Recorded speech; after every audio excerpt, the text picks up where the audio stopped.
नमस्कार, आप देख रहे हैं SPN 9 न्यूज। गाजीपुर के सांसद और लोकसभा चुनाव में समाजवादी पार्टी के उम्मीदवार अफजाल अंसारी की याचिका पर बुधवार को इलाहाबाद हाई कोर्ट में सुनवाई हुई।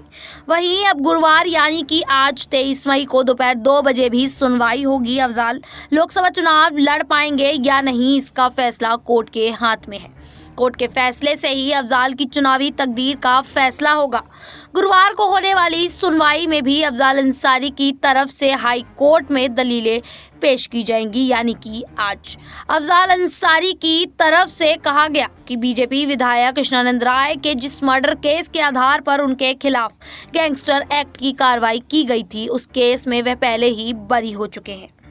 अफजाल की दलील है कि अगर वह मूल मुकदमे में बरी हो गए हैं तो ऐसे में उस आधार पर लगे गैंगस्टर केस में उन्हें सजा नहीं दी जा सकती है। अफजाल अंसारी ने अपनी अपील में इलाहाबाद हाई कोर्ट से सजा रद्द किए जाने की मांग की है। वहीं अफजाल अंसारी की दलीलें पूरी होने के बाद सूबे की यूपी सरकार और बीजेपी विधायक कृष्णानंद राय के परिवार का पक्ष कोर्ट में रखा जाएगा। इस मामले पर जस्टिस संजय कुमार सिंह की सिंगल बेंच सुनवाई करेगी। उधर राज्य सरकार और कृष्णानंद राय के बेटे पीयूष राय ने कोर्ट में अर्जी दाखिल कर अफजाल अंसारी की सजा बढ़ाए जाने की मांग की है।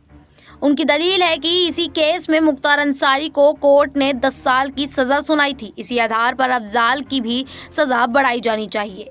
गाजीपुर की MP MLA स्पेशल कोर्ट ने 29 अप्रैल 2023 को अफजाल अंसारी को गैंगस्टर एक्ट के मामले में दोषी करार देकर 4 साल की सजा सुनाई थी। कोर्ट के फैसले की वजह से ही उनकी लोकसभा की सदस्यता निरस्त हो गई थी, जिसके बाद उन्हें जेल जाना पड़ा था। इस बीच इलाहाबाद हाई कोर्ट ने अफजाल की जमानत मंजूर कर ली थी, लेकिन उनकी सजा पर रोक नहीं लगाई गई थी।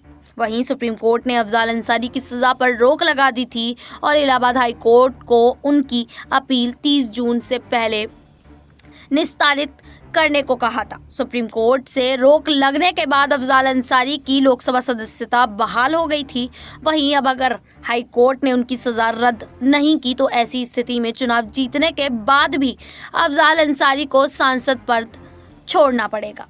दरअसल पीपुल्स प्रेजेंटेशन एक्ट के तहत 2 साल से ज़्यादा सजा पाया हुआ शख्स कोई चुनाव नहीं लड़ सकता है। वहीं अगर अफजाल को हाई कोर्ट से राहत नहीं मिलती तो चुनाव नहीं लड़ पाएंगे।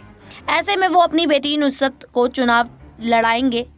गाजीपुर सीट से बेटी नुसरत ने भी निर्दलीय प्रत्याशी के तौर पर अपना नामांकन पत्र दाखिल कर दिया है।